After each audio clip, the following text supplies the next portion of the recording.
Aí você proíbe as drogas, você não sabe mais a dose, o mercado enche de contaminante, enche de armas, tiroteio, e aí você conclui, tá vendo como a droga é perigosa?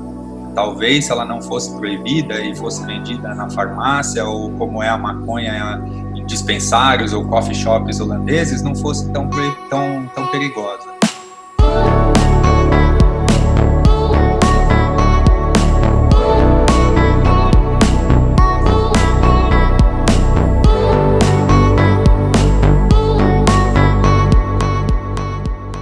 Fala pessoal, hoje aqui no Abrindo Caminhos tenho uma honra e o privilégio de trocar uma ideia com o Eduardo Schemberg.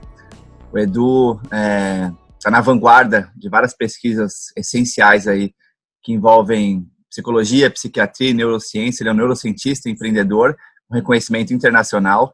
A gente vai trocar um pouco de ideia sobre o trabalho dele aqui. E sou muito feliz de estar aqui conversando com você, de uma pessoa que já me foi referenciada por várias outras pessoas. Então, uma alegria te receber, queria te agradecer muito aí pelo tempo, pela oportunidade. E queria pedir para você contar um pouco, primeiro, da sua trajetória, da sua jornada, como é que você chegou até aqui hoje. Legal, Rick, valeu, bom dia aí, ou boa tarde, ou boa noite, sei lá que horas o pessoal vai escutar isso. É um prazer estar aí, uma honra receber o convite, é sempre muito bacana quando eu posso falar um pouco do meu trabalho, porque é um trabalho que ainda sofre muita resistência, tem muito preconceito, né, muita desinformação, mas, por outro lado, é um trabalho que tem um impacto social muito grande. Então, por isso que eu acho que é importante conversar sobre o assunto com o público amplo, né, em vários setores da sociedade. Como você falou, eu fiz carreira dentro das neurociências, né, então eu me formei na Unifesp, fiz mestrado lá, depois eu fui fazer doutorado na USP, depois eu voltei para a Unifesp, fiz pós-doutorado, ganhei prêmios no meio desse processo, fiz várias viagens para o exterior, acabei morando um ano em Londres também, trabalhando no Imperial College, que lá, o grupo que eu trabalhei lá, do David Nutt e do Robin Carhart Harris, depois virou o primeiro centro de pesquisas psicodélicas em todas as universidades do planeta. E depois deles, na Johns Hopkins, nos Estados Unidos, também foi criado um centro de pesquisas da consciência e psicodélicos, ambos com doações filantrópicas, acho que 3 ou 4 milhões de pounds no caso britânico e 17 milhões de dólares no caso da Johns Hopkins. Então, acho que isso é só para a gente abrir, né, o assunto com categoria, com classe. É um assunto que há 5 anos atrás era ainda pequeno, há 10 anos atrás era um assunto quase outlandish, fora do dia a dia da maioria das pessoas, e agora já está aí nos grandes jornais e revistas, está virando parte do mainstream, né, e eu trabalho com isso há 15, 20 anos. E eu comecei por uma jornada pessoal, né? Foi através da ayahuasca que eu fui parar nesse ramo. Demais, Edu. Obrigado aí por compartilhar. E aí você tocou nesse ponto, né? Que o tema dos psicodélicos é um tema que ainda é muito controverso, ainda tem essa imagem de drogas ou de droga recreativa, e acho que essa pesquisa científica que você traz, ela é essencial justamente para mostrar os benefícios físicos, sociais que tem, né? Então, eu queria que você contasse um pouco da história dos psicodélicos no mundo, passando pela guerra às drogas, passando por como foi criado, tanto os sintéticos como a medicina dos indígenas. Então, se você puder dar uma passada para a gente aí ao longo da história, por favor. Tá, essa história é uma história longuíssima, né? Para falar dela, a gente ia precisar de uns 15 podcasts só falando sobre isso. Para vocês terem ideia, o uso do peyote, né, que é um cacto que teve amplo uso entre os indígenas da América Central, América do Norte, durante milênios. Já foi encontrado, estudos arqueológicos encontraram tumbas com mumificação de corpos, ou seja, os líderes, né, de 5 mil anos atrás, que foram mumificados, e mumificaram também pedaços do cacto. E nesses cactos ainda conseguiram encontrar traços de mescalina 5 mil anos depois, de tão bem feito que era o processo de conservação, né? Então, e mostrando também que aquilo era muito importante. Isso é mais antigo do que a escrita, significa que tem grupos humanos fazendo uso dessas plantas de poder, dessas substâncias psicodélicas há muito, muito tempo. Mais recentemente, que elas ganharam o nome de psicodélicos, né, que é o nome mais famoso, dentre várias opções que existem por aí para falar das mesmas substâncias. Psicodélico é um neologismo criado nos anos 50 por um psiquiatra que buscava diferenciar essas substâncias, como a mescalina, o LSD, a DMT, que tem na ayahuasca, e a psilocibina dos cogumelos mágicos, que são as 4 principais. Eles queriam diferenciar essas substâncias das outras drogas, da cocaína ou dos opiáceos. A cocaína, por um lado, é um estimulante, os opiáceos, do outro lado, são depressores, né? São substâncias que baixam as funções biológicas, da sonolência, dá menos consciência, dá relaxamento, anestesia, dá menos dor. E a cocaína estimula, deixa o cara acordado, deixa hiperativo, faz mais exercício, fala mais, se mexe mais e assim por diante. E naquela época a ciência meio que classificava as drogas nessa linha binária. De um lado você tem estimulante, do outro você tem o depressor. E aí eles começaram a estudar mescalina e LSD e falaram, cara, isso aqui não cabe nesse raciocínio, precisa expandir, precisa pôr uma nova dimensão aqui, né? Que é o papo da modificação de consciência, da alteração de consciência, dos estados não ordinários de consciência, que é a forma que eu gosto mais de chamar. Então, são substâncias bastante particulares, são drogas muito diferentes de todas as demais. Foram muito estudadas na psiquiatria entre os anos 50 e o final dos anos 60, até que se tornaram muito famosas, especialmente o LSD, no movimento hippie da contracultura, principalmente nos Estados Unidos, contra a guerra do Vietnã, que se misturou com o movimento dos negros, dos gays, das mulheres, várias pautas progressistas que naquela época eram muito assustadoras para a imensa maioria da sociedade, algumas são até hoje em alguns locais, como aqui no Brasil, e é isso que dá a essas substâncias a fama que elas têm, né? Em geral uma má fama de droga recreativa, de hippie, de coisa assim que as pessoas não entendem muito bem o que foi esse movimento cultural, e elas foram esquecidas pela ciência e pela psiquiatria durante uns 20, 30 anos. Mas lá pelos anos 90 isso começou a ser revertido, a ciência começou a olhar de novo para essas substâncias e o tremendo potencial terapêutico que elas têm. E hoje isso é uma coisa imensa, né? É um campo que está assim, movimentando muita energia na psiquiatria e no assunto da saúde mental.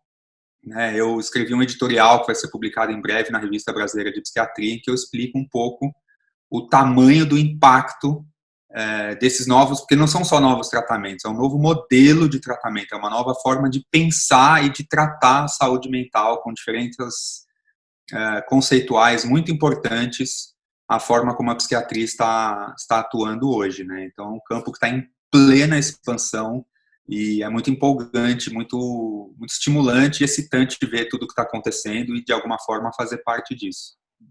E aí, você tocou nesse ponto da saúde mental, né? A gente tem acompanhado muito ansiedade, depressão, as pessoas insatisfeitas com o modelo de vida e não sabem muito bem como fazer diferente, assim, né? Eu vejo na minha experiência pessoal mesmo, né? De estar nesse ritmo de ter que fazer e não ter ferramentas de como fazer diferente, né? Então, vários remédios dão a gente acaba viciando em remédios ou várias outras coisas e eu queria que você contasse um pouco das descobertas que os psicodélicos têm em casos de traumas, em casos de vício, o que já foi de fato cientificamente comprovado, né?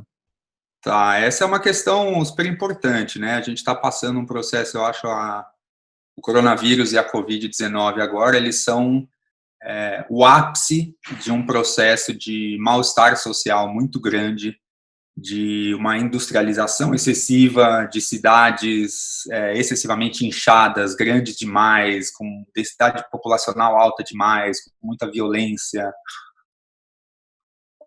E um modelo de business e de emprego, e de tocar carreira, de altíssima performance, de mais e mais e mais, que é uma certa ganância, né? É um ter, ser mais, crescer, aumentar o lucro sempre, exponencialmente, para sempre, de forma ilimitada, e a economia argumentando que a gente tem que crescer o PIB, destruindo o planeta. Então, é toda uma sociedade que se criou, né, fundada em certos conceitos e ideias que estão chegando ao seu ponto de esgotamento, né?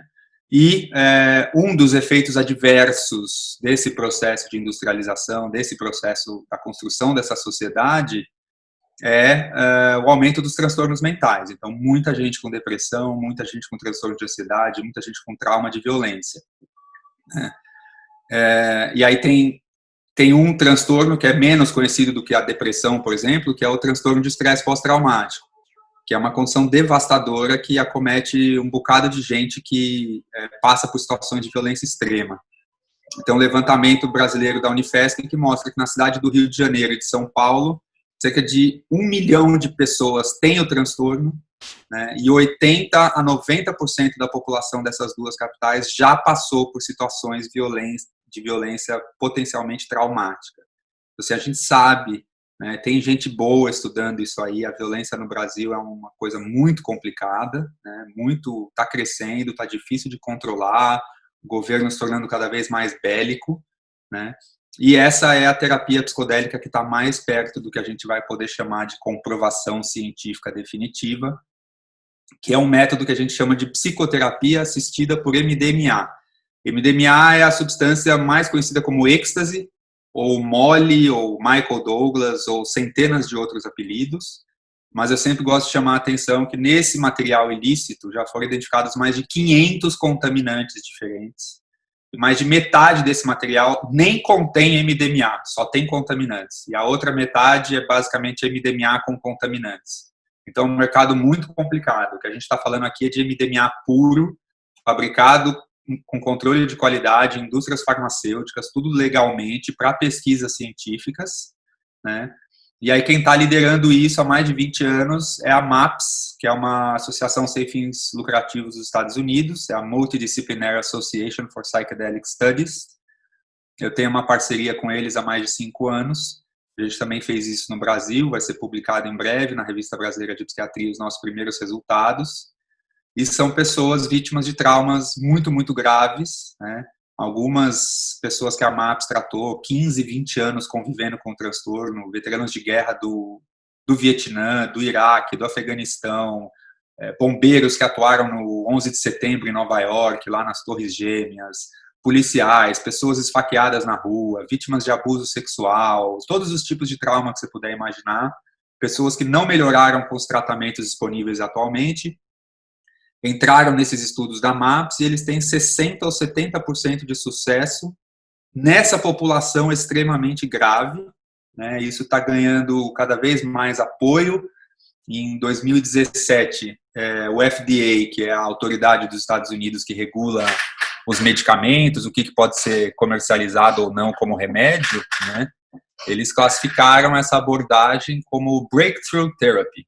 É um status oficial que reconhece que isso tem um potencial imenso, que é um avanço, não é um avanço pequeno em relação ao que existe atualmente, é um avanço bem grande, né? E agora, em abril ou maio desse ano, acho que foi final de abril, eles fizeram a análise intermediária do último estudo que vai levar isso à aprovação e deu o resultado que eles têm 90% de chance de sucesso nesse último estudo. Então, está praticamente aprovado, isso deve ser aprovado até o ano que vem, até o fim de 2021 nos Estados Unidos, e a gente está trabalhando por isso aqui no Brasil também. Impressionante, né? Impressionante a comprovação que tem dos resultados, né? E muito orgulho de estar aqui com você, um brasileiro na vanguarda desses estudos todos, né? Então, quando eu morava na Califórnia, tive a oportunidade de conhecer o trabalho do pessoal da MAPS, e eu morava em Santa Cruz, né? Que foi a primeira cidade que começou a falar disso mais abertamente, assim, né? Então, eu lembro até que eu fui numa palestra do Michael Pollan, que escreveu o livro How to Change Your Mind, e aí ele fez uma pergunta lá, assim, quem já tomou psicodélicos aqui, né? Então, Santa Cruz é uma cidade bem progressista, 70% das pessoas levantaram a mão, assim, né?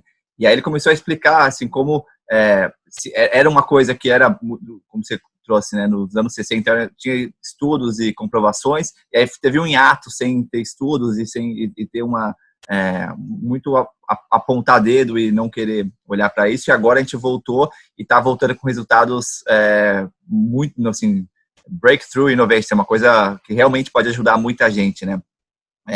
E como você acha que, na prática, assim, né, vamos dizer que isso vai ser passa no FDA, isso é visto como realmente uma coisa boa. Como você acha que politicamente a gente tem chance de ver isso acontecer nos próximos anos, seja nos Estados Unidos, seja em outros lugares do mundo e principalmente aqui no Brasil?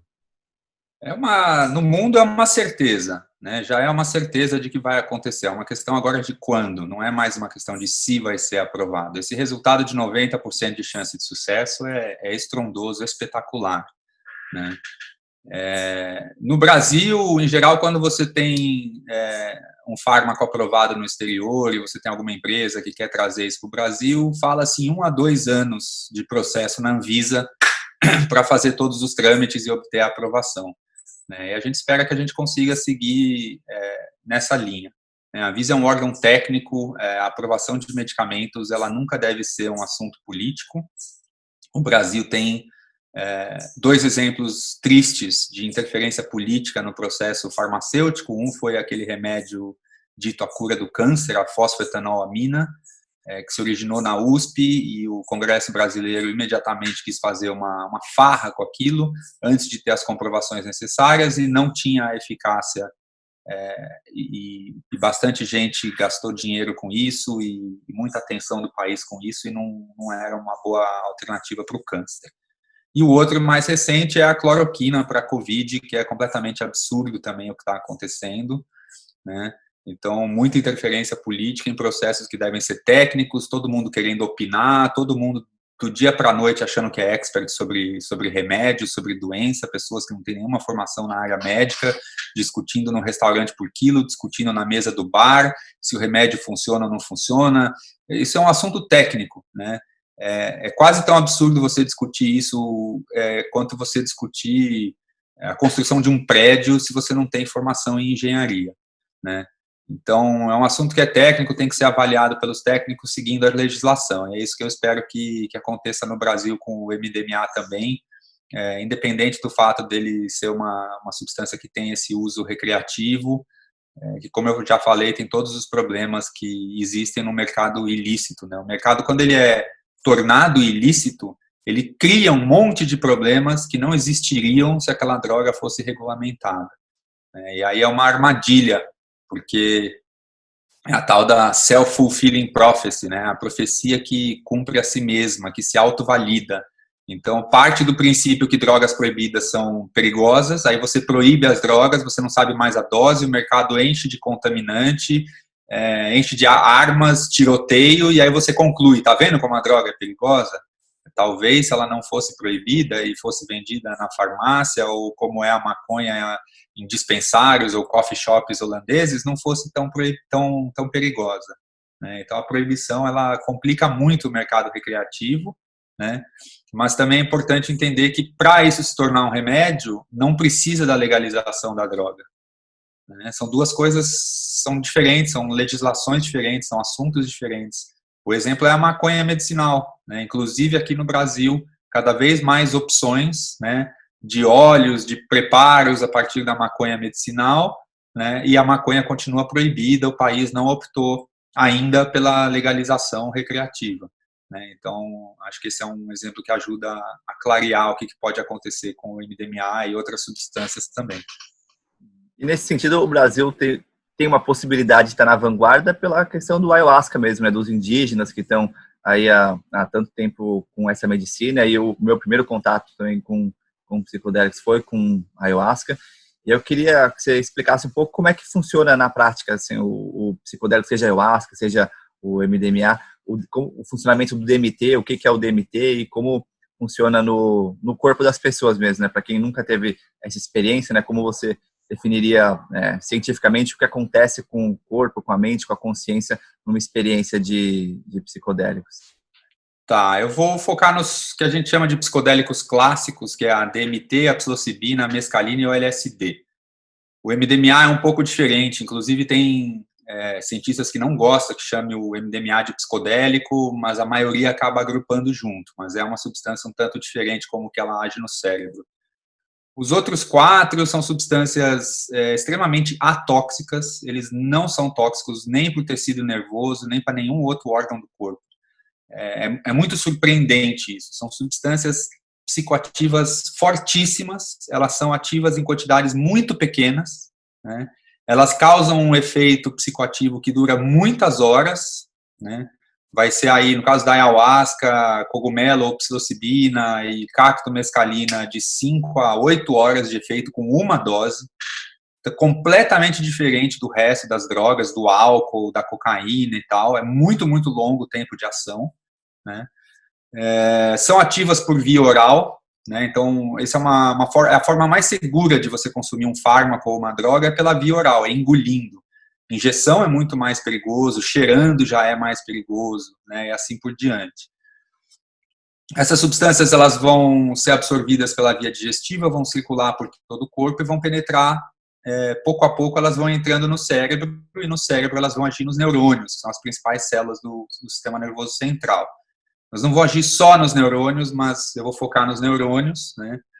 E para uma droga fazer alguma coisa no cérebro, ela precisa ser reconhecida no cérebro, né? Então, o que acontece? Os neurônios, eles têm uma membrana, né? A célula, ela tem uma membrana que separa o que está dentro da célula daquilo que está fora. E essa membrana é uma membrana lipídica. Pensa numa bolha de sabão microscópica, né? Seria uma célula, né? E as coisas passam pela membrana, algumas coisas passam pela membrana da célula e entram, outras não. E os neurônios têm umas proteínas também na membrana, né, que a gente chama de receptores. E a metáfora que a gente usa na farmacologia é da chave fechadura. Então, essa proteína, esse receptor, é uma fechadura, né? E a droga é uma chave. Então, quando tem essa ligação chave-fechadura, tem mesmo um mecanismo parecido com o de uma chave-fechadura, um mecanismo físico, de formato, as coisas têm que se encaixar, e tem também aquelas atrações eletroquímicas entre os átomos e grupos de elétrons em cada molécula, e aquilo vai desencadear um mecanismo molecular dentro da célula. Então, a droga, em geral, ela não entra na célula, ela pode entrar em alguns casos, mas em geral não. Ela ativa esse receptor ou bloqueia esse receptor, dependendo da droga, né? E isso vai modificar, por algum tempo, a biologia da célula. Então, o que a célula vai fazer muda. O que os psicodélicos clássicos fazem em alguns neurônios? Eles fazem esses neurônios dispararem mais potenciais de ação. Então, os neurônios são pequenos dispositivos eletroquímicos, né? Eles têm os neurotransmissores, que são substâncias químicas, e eles disparam choquinhos elétricos, que a gente chama de potenciais de ação. Quando ele dispara um potencial de ação, ele manda esse choquinho para milhares de outros neurônios com os quais ele está conectado. E isso vai fazendo o cérebro funcionar. O cérebro funciona a vida inteira com isso. O tempo todo estão rolando esses processos eletroquímicos no cérebro. Os psicodélicos, eles vão se ligar em um receptor. Eles ligam em mais de um, mas o efeito principal se deve a um receptor que a gente chama de 5-HT2A. É um receptor do neurotransmissor serotonina, né? Quando eles se ligam ali, esses neurônios que ficam no córtex cerebral, que é a parte mais externa, mais próxima do crânio, que é mais evoluída nos primatas e no ser humano, que tem a ver com o intelecto, com aquilo que a gente chama de funções cognitivas superiores, né? Com o pensamento, com a consciência, esses neurônios vão disparar mais. Conforme vários neurônios começam a disparar mais e mais e mais e mais, eles começam a desincronizar as ondas cerebrais em todo o córtex. E essa desincronização está relacionada com aquilo que a gente chama de expansão da consciência ou modificação da consciência. Porque o que acontece? Para você ter uma imagem coesa do meu rosto, por exemplo, uma série de regiões do seu cérebro precisa sincronizar. Porque um pedaço da sua retina está vendo o meu nariz, o outro pedaço da sua retina está vendo o meu queixo e assim por diante. Quando essas várias regiões sincronizam numa determinada frequência, você tem a percepção consciente de um rosto. Como o psicodélico ele desincroniza essas ondas, as pessoas, por exemplo, quando elas se olham, elas acham que não sabe se o outro está fazendo careta ou se o olho está derretendo, e aí tem todos esses relatos de que as coisas derretem, de que as paredes fazem movimento, né? Isso é por causa dessa desincronização do córtex cerebral, né? E isso vai além, e aí causam outros efeitos, e tem redes cerebrais específicas que são mais ou menos afetadas pelos psicodélicos, e isso vai se correlacionando com vários dos efeitos psicológicos das substâncias, né? Um deles que é muito interessante, além desse aspecto sensorial, né, que faz as drogas famosas, e que quando as pessoas fecham os olhos, elas têm aquelas visões de mandalas, caleidoscópios e fractais, né? que a maioria das pessoas gosta desse efeito e tem prazer com essas visões, né? Tem outros efeitos mais profundos na psique, né? Como um que a gente chama de dissolução do ego, né? Que é um efeito de que a pessoa começa a pensar menos em si mesma e começa a se questionar quem ela de fato é. Então, normalmente, quando a gente vai se apresentar, eu vou falar a minha profissão, a minha idade, a minha nacionalidade, o meu time de futebol, esse monte de identificações que a gente tem e que a gente passa para outra pessoa e a pessoa já encaixa a gente num grupo, na mente dela. Se ele é palmeirense, ele é assim. Se ele é corintiano, ele é de outro jeito. Né? Se ele é de esquerda, se ele é de direita, se ele é desse país, daquele país, dessa religião, daquela religião. E as pessoas tomam psicodélico e elas começam a se desidentificar, elas próprias, e começam a pensar, foda-se o meu time de futebol, e qual a importância de eu ser desse país ou daquele país. Elas começam a fazer uma série de questionamentos, né, que são importantes para a vida daquela pessoa e para a sociedade como um todo. E é isso que faz essas drogas serem socialmente tão controversas. Acho que esse ponto que você trouxe de dissolução do ego, né, que ainda mais nesse momento do mundo que a gente está com tantos conflitos, né, tanto polarizações de ideias, de conceitos, né, e de poder existir, saber da existência de um lugar em que é possível se conectar com esse todo mesmo, assim, né, com os outros, com a natureza, num lugar de paz, assim, né, acho que saber do potencial que isso tem e que isso está avançando me deixa muito feliz, assim, né. E é muito bacana te ouvir, você consegue explicar em termos científicos, técnicos, né, e em termos mais de como as pessoas podem se conectar com isso, né, não em termos simplesmente da química, né, mas em si qualquer efeito, né, então muito bacana te ouvir. E juntando com esse assunto dos psicodélicos, mas colocando um outro ponto também, a questão da respiração, né? Além de tudo isso que você faz, você também é facilitador de uma técnica poderosíssima de respiração. Eu venho praticando faz 6 meses uma técnica que é com muito menos tempo e menos intensidade, que é a respiração do Wim Hof. Faz 6 meses que eu tenho feito.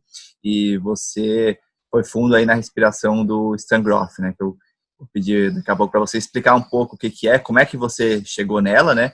E essa relação que ela tem tanto com o estudo dos psicodélicos, né, e as possíveis reações que uma respiração profunda tem, os efeitos que isso tem no corpo, na mente, na forma que a gente pensar.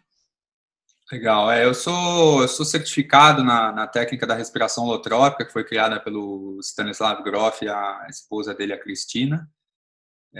O Grof, para quem não sabe, é o maior expert de psicodélicos no planeta. Ele supervisionou mais de 2 ou 3 mil sessões antes da proibição, né? Ele está com quase 90 anos, continua ativo, escrevendo, palestrando, viajando na medida do possível, né? Um cara de um brilhantismo intelectual e de uma compaixão assim comovente. É incrível ver o Stan dando palestra e falando com as pessoas, mesmo aquelas que estão em sofrimento profundo, e o conhecimento que ele desenvolveu sobre os aspectos mais amplos da psique humana, né? Então, eu acho que é um cara que tem uma relevância imensa para o campo de estudos da psicologia, ainda não devidamente reconhecido por causa do preconceito com o LSD, com as drogas psicodélicas, drogas psicoativas em geral. Depois da proibição do LSD, o Stan foi morar lá em Esalen, né, um instituto bastante famoso na Califórnia. Em Esalen, ele teve contato com muitas coisas diferentes que ele, como psiquiatra, ainda não conhecia. Então, ele teve workshops com mestres budistas, com mestres de artes marciais, com xamãs e vários outros tipos de coisa. E ele foi, ao longo dos anos, estudando as anotações dos vários pacientes e pessoas que ele supervisionou sobre LSD, e vendo como que o pessoal das artes marciais e como que o monge, o yogi, todas essas pessoas lidavam com esses assuntos da consciência humana, e ele começou a perceber alguns elementos que eram comuns em todas as técnicas. E o mais importante dele, ou talvez os 2 mais importantes, eram a respiração e música, né? E aí, estudando também com antropólogos e outros tipos de profissionais, ele foi percebendo que a música e os tambores provavelmente foram a origem das técnicas xamânicas mais antigas, né? Você ficar tocando e escutando tambor por muitas horas, talvez até em jejum também, e isso altera a fisiologia do cérebro e altera a consciência. E aí ele começou a se interessar pela possibilidade de fazer alguma forma mais moderna, ocidental, agradável, de certa forma, à população urbana, de experimentar os estados não ordinários de consciência sem nenhuma substância. E ele conseguiu. Ele desenvolveu essa técnica que é a respiração holotrópica, que é fundamentada na hiperventilação, então você vai respirar rápido, profundo, né, por bastante tempo, ouvindo certos tipos de música, né, e isso vai levar a uma expansão da consciência. A gente faz isso em grupos, sempre de forma supervisionada, é uma técnica que a gente contraindica tentativas de fazer sozinho. Não é parecido com pranayamas da yoga, o método do Wim Hof, não só porque é mais longo, mas porque de fato entra em questões que são muito profundas e precisa de apoio para você viver aquilo com segurança e ter benefícios na sua vida, né? É fantástico, eu tô certificado nisso desde 2016, o começo de 2016, estava fazendo workshops regularmente, interrompi agora por causa da pandemia, né? Mas devo voltar quando a coisa, né, começar a normalizar e for mais possível ter um grupo. A gente faz grupos de 10 a 20 pessoas, e é muito, muito interessante. As pessoas têm benefícios incríveis, os feedbacks que eu estava recebendo dos participantes são muito comoventes. E é muito legal, porque o meu trabalho, pessoalmente, a parte científica, ele é um trabalho bastante solitário, né? A gente passa muitas horas lendo artigos técnicos sofisticados, muitas horas fazendo estatísticas no computador, e a gente fica um bocado solitário e interagindo só com pessoas também da nossa própria área, e começa às vezes a dar um certo tédio, né? Um pouco de cansaço. E aí, quando eu saio para fazer o workshop, eu me encontro com, nossa, pessoas muito, muito variadas, uma diversidade muito grande de pessoas, e interagem nesse nível mais humano e cotidiano. Então, é um trabalho que eu gosto muito de fazer. Ele me traz muita, muita satisfação pessoal e satisfação de saber também que eu estou contribuindo. Tem de tudo. Tem gente que chega porque é explorador e quer conhecer, e quer saber, e faz yoga, e foi para a floresta, e bebeu chá com índio, e foi na igreja, não sei o quê. E tem gente que chega porque está mal, porque vai no psiquiatra e não melhora, porque está há anos com algum problema psicológico e não melhora. E aí a pessoa faz 2, 3, 4 sessões de respiração holotrópica e ela dá um salto incrível. Tem gente que eu vi já que parou de tomar antidepressivo, por exemplo, depois de umas poucas sessões de respiração holotrópica, intensificou a terapia com o psicólogo. Então a gente vê umas mudanças bem reais assim na vida das pessoas. Eu conheci o Edu através de um amigo que fez essa respiração com ele e elogiou muito e foi muito poderosa na vida dele, né? E eu estava, inclusive, antes do Covid, como a gente tinha conversado, com a intenção de levar a empresa inteira que eu fundei para fazer também, porque acho que todo mundo se interessa muito pela questão da consciência, da alteração de consciência, todo mundo tem esses traumas, medos, coisas que a gente leva para terapia e não consegue se trabalhar ou medita, e saber que existe essa possibilidade com os psicodélicos, com uma respiração poderosa que atingir, para quem não quer ou não pode ter o contato com os psicodélicos, né, tem a respiração que dá pelo menos um gostinho do que é isso, assim, né, e pelo que essa pessoa que a gente conhece em comum fez, e pelos relatos que eu ouço, é poderosíssimo, assim, o Grof conseguiu encontrar algo que tivesse o mesmo efeito de uma substância que você toma através do próprio corpo, assim, né, então uma coisa poderosíssima. Eu tenho muita intenção de fazer contigo, esperando passar esses momentos aí, quero retomar aquela conversa, assim, quero fazer. Legal. Eu acho que é uma coisa que, nesse contexto de empresas, também pode ser muito legal, porque é uma dinâmica de grupo que cria muita coisa, fica muito coeso, né? As pessoas se aproximam mais do que o normal num intervalo relativamente curto. Em um sábado, as pessoas saem de lá como se fossem amigas razoavelmente próximas e se conheceram a maioria naquele dia.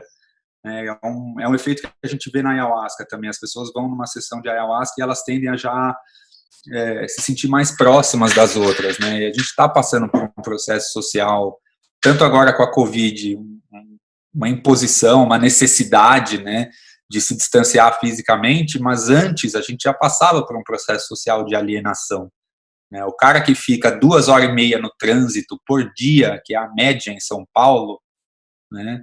Ele está perdendo tempo de vida e ele está isolado naquela lata de metal, tipo, sozinho, sem ver ninguém, né? Enquanto que ele poderia estar em comunidade, ele poderia estar sentado com a família, conversando com os amigos, né? Então, é uma forma de distanciamento, de isolamento também, né? A sociedade, ela foi criando isso. Cada vez mais gente mora sozinho ou mora em pequenos, só o casal e um filho. Há 2 gerações antes da nossa, o casal tinha 6 filhos, 8 filhos, e morava a avó na mesma casa, e aquela família enorme e tal. Tinha mais convivência, né? Tinha mais comunidade. Agora tem bastante solidão. E no workshop a gente vê isso. E nas empresas tem também muito potencial, né? A gente sabe, por exemplo, que a depressão é a maior causa de abstinência ao trabalho no Brasil. As empresas estão sofrendo e muitas ainda não estão percebendo exatamente o quanto que elas sofrem. Também existe um tabu de falar de transtorno mental. Se o funcionário quebra o braço, ele não pensa meia vez para ligar e avisar o chefe: quebrei o braço, preciso estar ausente. Mas se ele está se sentindo deprimido, ele pensa 1 milhão de vezes e ele esconde, e ele fica arrastando aquilo meses e meses, né? E o chefe também está deprimido e também está escondendo. E tem um monte de gente, né, fingindo que está tudo bem e arrastando aquela coisa com baixo desempenho, com baixa empolgação, né? E a empresa sofre. Então, tem aí uma oportunidade muito grande, né, para essa área, eu acho, através de workshops de respiração holotrópica. Me soa bem. Eu passei por um processo de burnout alguns anos atrás e vejo que foi muito difícil eu começar a falar sobre isso. E quando eu comecei a falar, vi que muita gente também tinha passado por isso, mas também não falava, né? Então, o fato de ser um tabu, de ser uma coisa que a gente não fala, que é escondido, dificulta encontrar a solução do problema, né? A gente, nessa mesma sociedade que a gente tem que ser forte o tempo todo, tem que estar sempre fazendo, né? Até o conceito de business, eu tenho que estar sempre busy, fazendo uma desconexão com a natureza, desconexão consigo mesmo, desconexão com outros, né? Então, você trouxe alguns pontos aqui hoje essenciais, assim, de até uma dificuldade de parar, né, Rick? É quase como se a gente está se educando, né, uns aos outros, de que a preguiça é feio, de que é feio você deitar na rede e ficar de boa, que é feio você desfrutar um pouco do tédio e de não ter pressa e de estar fazendo nada. Tipo, e aí, cara, o que você está fazendo? Tô fazendo nada. Porra, fazendo nada? Meu? Como assim? Tipo, né? Então, essa sociedade realmente muito acelerada, né? A respiração traz isso também. A gente sente que eu sinto isso em mim quando eu pratico, né? Às vezes a gente se reúne em grupos de facilitadores e a gente faz uns com os outros, né? Apoiando uns aos outros. E a gente vê isso nas pessoas. Muita gente sai de lá mais naquela leveza de tipo, meu, tá ok, é ok estar ok, sabe? Eu tô de boa, tô tranquilo, esse fim de semana não vou fazer nada, eu vou cozinhar e ficar tranquilo. A pessoa, ela libera um monte de estresse, tem gente que grita muito, que chacoalha muito, as pessoas ficam deitadas no colchão, né? E pode chacoalhar, pode gesticular, pode gritar se quiser. Tem gente que grita bastante e depois, no final da sessão, tá tranquilo, tá calminho, soltou aquele estresse. E às vezes a pessoa vive uma coisa que a gente chama de afterglow, que também acontece nos psicodélicos. Depois de uma boa sessão, bem fechadinha, bem conduzida e tal, a pessoa fica alguns dias num estado de espírito mais animado, né? Eu também, isso me lembra, uns 20 anos atrás eu encarnei de pular de paraquedas. Eu pulei 2 vezes, né? A primeira foi altamente estressante. A carga de adrenalina e a sensação foi inimaginável. Nada do que eu imaginava que seria de adrenalina é o que realmente foi. Foi uma coisa muito impressionante. Eu aprendi sobre o meu corpo, que o meu corpo era capaz de fazer coisas que eu não fazia ideia. A reação, a tensão muscular que desencadeou no meu corpo foi um negócio impressionante que eu não sabia que podia existir. Na segunda eu consegui relaxar melhor, consegui aproveitar mais. Até o cara pula dando uma cambalhota para trás, né? E ele fala, fica de olho aberto para você ver o avião, né? Na primeira eu não consegui, porque tu faz careta e fecha o olho. Na segunda já rolou, eu consegui pular de olho aberto, ver o avião passando assim, depois você perde, você fica desorientado, aí quando estabiliza assim, você consegue ver, puta, o céu, olha o horizonte, a paisagem, aí você começa a se ligar nas sensações do corpo e tal. E, cara, eu lembro depois desse segundo salto, eu fiquei uma semana zen. Eu sou um cara super ansioso, né? Eu tenho muita ansiedade, essa coisa dessa vida rápida também. Por isso que eu escapei de São Paulo já há 5 anos que eu larguei. Falei, cara, não é para mim isso aqui. Eu tenho bronquite, eu tenho rinite, eu tenho dificuldade respiratória, a cidade é poluída, eu respiro mal, ela é estressante, eu sou ansioso, não tá legal. Vou vazar, vou para um lugar menor, né? Me faz muito bem, né? Mas tem esse lance, quando você passa por uma descarga hormonal e de tensão e de neurohormônios e neurotransmissores e tudo mais, nos dias seguintes você fica diferente.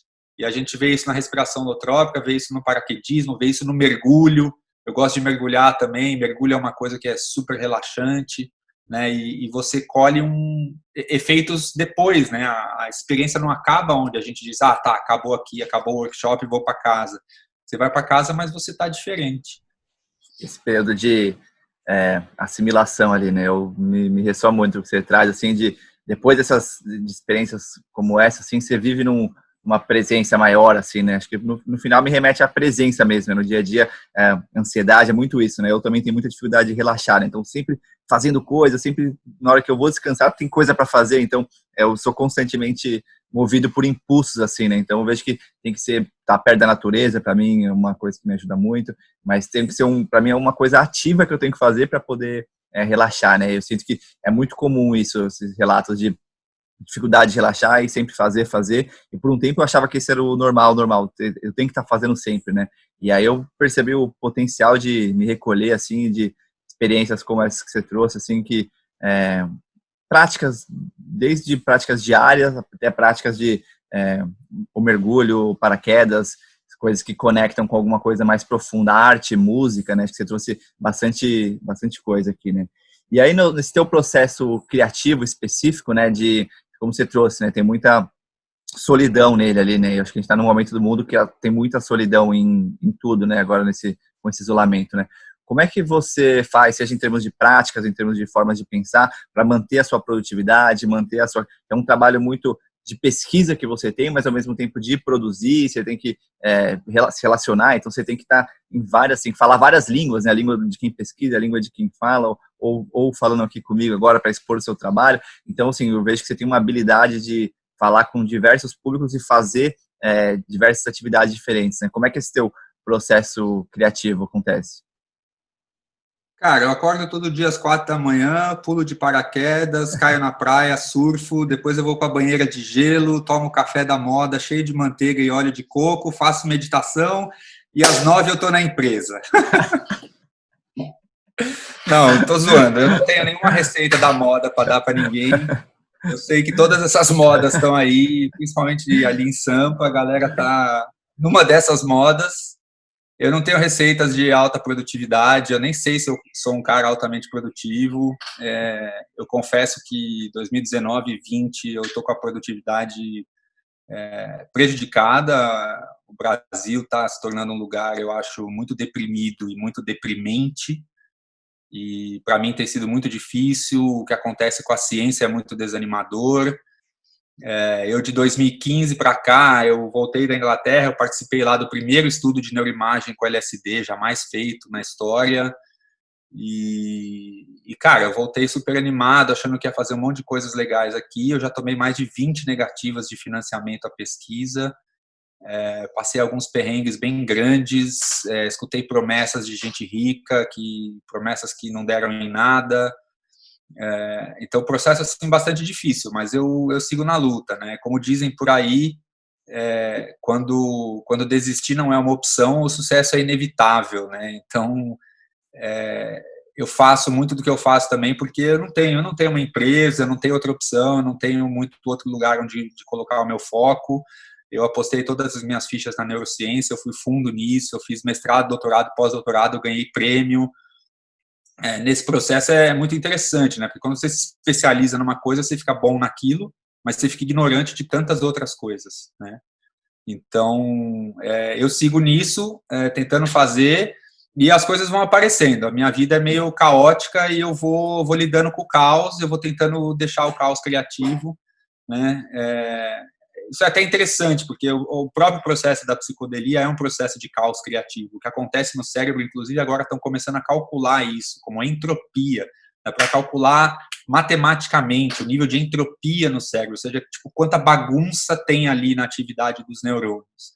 Né? Se você tem todos os neurônios sincronizados, está organizado, né, e tá bonitinho, só que você tem pouca consciência. Esse, na verdade, é o estado do córtex durante o sono, uma fase específica do sono, que é o sono de ondas lentas, que é quando a gente sonha pouco, lembra quase nada, e é o sono que a gente gosta de ter no ônibus, no avião, para o tempo passar rápido. A gente até perde a percepção de tempo, né? Ondas lentas, o cérebro organizadinho. No psicodélico é um monte de onda rápida, pequenininha, cada região do córtex de um jeito, né? E aí aquilo causa aquela sensação de mais consciência, de mais estímulo, de mais percepção e de que uma sessão foram meses e tal. Muita gente relata isso, né? Nossa, essa noite, pareceu que foram semanas de coisas que aconteceu e tal. Né? Então, a minha vida, ela é um pouco assim mais bagunçada, eu tento, às vezes, organizar e fazer planejamentos, mas a gente está vivendo, né, essas situações de extrema incerteza, agora com a Covid também, né, tudo mudando muito rápido, a gente tendo que se adaptar. Para mim, particularmente, até que foi mais ou menos ok, porque há 5 anos atrás eu fiz esse movimento de sair da cidade. Então, chegou a quarentena, eu tenho meu quintal, eu penduro a minha rede, eu tenho cachorro, eu tenho filho pequeno, então também minha rotina é muito ditada pela rotina do meu filho, né? E a gente não está sofrendo numa quarentena. Eu, particularmente, do jeito que eu sou, meio claustrofóbico, não gosto de elevador, por exemplo, já fico com aquela coisa assim. Cara, se eu tivesse confinado num apartamento todo esse tempo aí da Covid, provavelmente eu ia estar nos ansiolíticos, porque eu não ia dar conta. Agora aqui beleza, eu tenho meu quintal, eu tenho ar livre. Outro dia pousaram 12 tucanos aqui no quintal de casa, cara. Tipo, uou, isso é uma coisa que nunca aconteceu. Em 15 anos que eu uso essa casa, eu vi tucano passar 2 ou 3 vezes no céu, assim. De repente, no aniversário da minha mãe, pum, vem um bando de tucanos assim, dá as caras e fica ali um tempo tal, e depois sai fora. Incrível. E eu tô de quarentena. É um puta privilégio. Poderosíssimo. Para mim também, a natureza conecta assim, de uma maneira que você pode... Para tanta vida ali, há um tempo atrás, para mim seria impossível estar num lugar com natureza, que eu era bem viciado na cidade, assim, não vi uma outra possibilidade, assim, né? Mas hoje eu não vejo outra possibilidade além de estar na natureza, assim. Então mudou isso mesmo, né? E sobre o que você estava falando, também é muito frustrante para mim, porque eu vejo você na vanguarda de um estudo poderosíssimo, com resultados comprovados, que a gente já vê que realmente pode ajudar muita gente, com questões de preconceito, ignorância e ódio trazidos de traumas do passado. Eu vejo lobbies por diversos motivos, assim, uma coisa que poderia já estar ajudando muita gente, principalmente agora que a gente está falando de Covid, que provavelmente vai ter muito mais trauma psicológico. Você trouxe o conceito do trauma, processo de estresse pós-traumático, né, que é muito comum em veteranos de guerra, mas também vejo que com o Covid, eu conheço especialmente pessoas falando até de suicídio, assim, né, porque a gente está num momento de isolamento social, de muita dificuldade para todo mundo. Então, saber que existem ferramentas e que a gente não está podendo usar elas, e que essas ferramentas, você está na vanguarda desse estudo, né, e tem tantas essas negativas, medos e preconceitos, também é frustrante. Que eu vejo isso, que é uma questão de timing mesmo, né, acho que assim, é um processo que, às vezes, para mim, pelo menos, me falta paciência para compreender o movimento, os ciclos das coisas, né, assim, às vezes eu tenho um ciclo aí que vem, e que eu acho que, de alguma maneira, o Covid vai acelerar isso, assim, né, não sei o que você está achando disso em relação às aprovações, às pesquisas que estão sendo feitas nos Estados Unidos ou aqui. Você acha que o Covid pode acelerar isso, ou não vai ter relação nenhuma? Não, eu acho que o Covid não tem que acelerar nada. Na verdade, o Covid pode atrasar um pouco, né? Porque algumas pesquisas foram interrompidas ou desaceleradas para evitar contágios entre as pessoas que participam das pesquisas, né?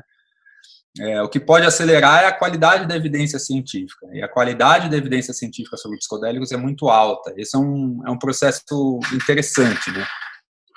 Pelo fato da substância ser proibida, controlada e existir preconceito, As pessoas que conseguiram trabalhar com psicodélicos dentro das universidades, dos institutos de pesquisa, fazendo as coisas direitinho, são pessoas altamente competentes e obstinadas por esse assunto. Elas decidiram arriscar a carreira delas, né, num tópico que outro dia, não lembro onde foi que eu vi esse termo, mas eu gostei, né, que falaram dos assuntos suicidas. Tem um assunto que é tipo suicídio profissional. Tem alguns assuntos. Drogas é um deles. Você escolher que você quer estudar drogas na universidade, você vai ouvir muitos não, você vai ser muito desencorajado. Dentro das drogas, essas são as mais esquisitas. Então, assim, eu na faculdade tive aula de cocaína, de opiáceo, né, de maconha, de crack, de álcool, mas de psicodélico nada ou quase nada, né? A academia está começando a perceber agora esse processo, né, que ela deixava essas substâncias de lado, mal estudadas, aulas muito superficiais.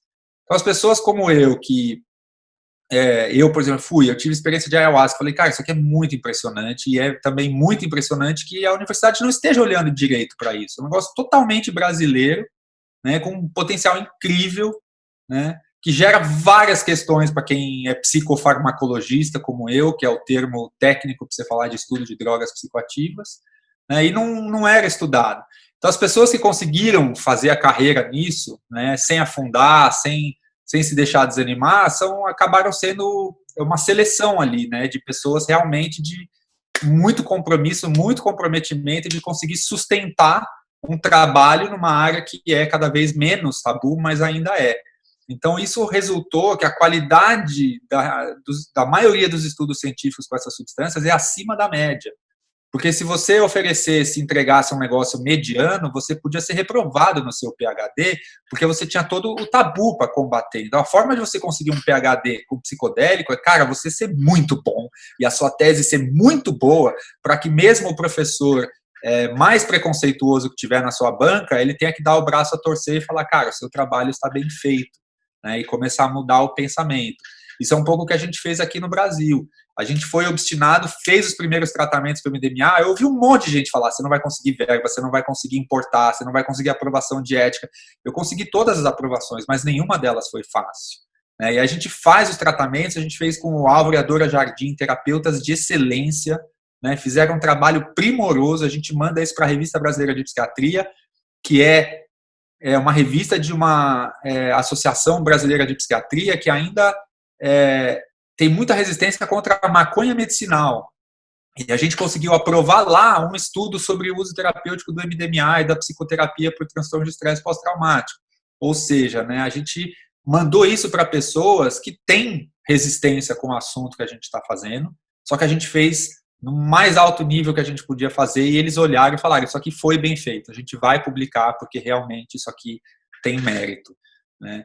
Então, eu acho que o que a gente vê um pouco hoje em torno de acelerar processos ou desses tratamentos serem aprovados, isso não deve ser feito, eu acho, com argumentos do tipo, muita gente precisa, vamos liberar aí, porque tem riscos, tem perigos, não é para qualquer um, não é uma panaceia, não cura todo mundo, existe um processo de triagem, não é qualquer paciente que pode se submeter a esse método.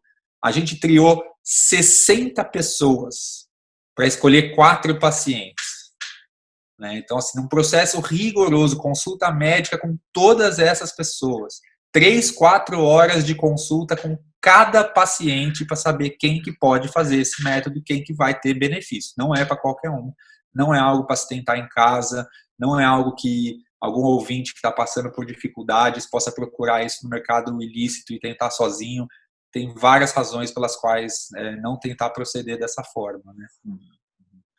Uma vez, acho que vi uma frase que era assim, procurar alguém para te dar algum psicodélico seria a mesma coisa que você procurar alguém para operar o seu cérebro, né? Então, você tem que olhar com muito cuidado, né?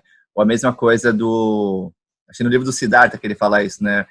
A mesma coisa de você pular de paraquedas, né? Você não pularia sozinho, assim, sem nada, né? Você não pularia... você precisa de alguém que manja muito e no contexto certo, né? Então, eu acho que você está trazendo isso, né? O contexto certo, da maneira correta, pesquisado, comprovado. Então, não é quem está ouvindo falar, não, é simplesmente isso, é uma coisa muito mais profunda e complexa, assim, né?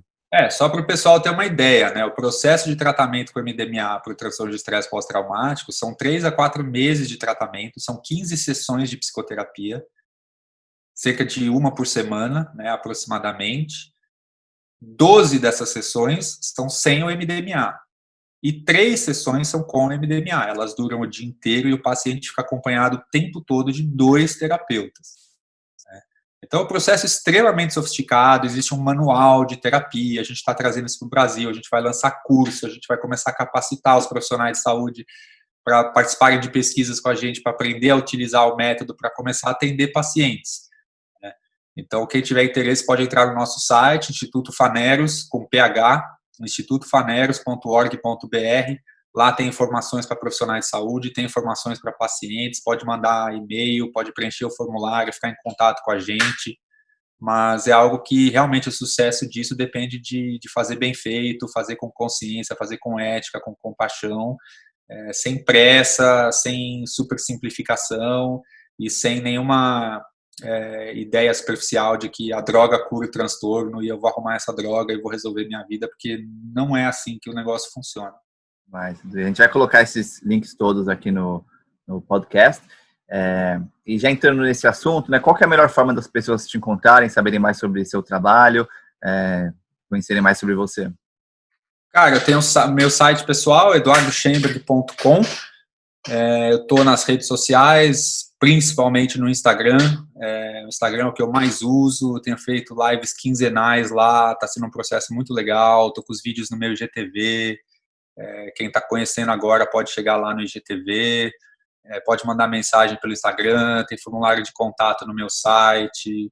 Eu sou acessível, às vezes eu demoro para responder, porque o volume às vezes é grande, outras horas o volume não está tão grande assim, e a gente vai trocando ideia.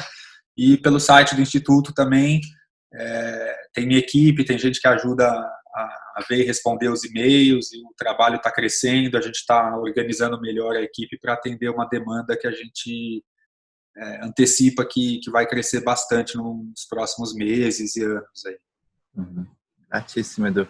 Quero te agradecer muito aí, não só pela entrevista, mas pelo seu trabalho, sua determinação de ir atrás e fazer, mesmo com tanta negação aí ao longo do tempo, mas sendo sempre insistindo no que você acredita e no que as suas pesquisas têm te mostrado e se conectando com pessoas muito relevantes fora do Brasil e tendo esse reconhecimento no Brasil, prêmios que você ganhou aqui, prêmios que você ganhou lá fora. Então, te agradecer pelo seu trabalho, te agradecer pelo seu tempo aqui hoje. Acho que foi muito produtivo para muita gente que não conhecia nada sobre o tema e para muita gente que já tinha estudado o tema. Então, vejo que você é uma referência hoje mundial nisso. Então, uma honra para mim ter falado contigo e acho que tem coisas muito valiosas aí para todo mundo absorver, assim, né? Eu vou ouvir de novo e tem muita coisa que eu quero reolhar aí, cara. Então, te agradecer demais. A gente vai colocar os links todos aqui que a gente falou e é isso, cara. Obrigado mesmo, Edu.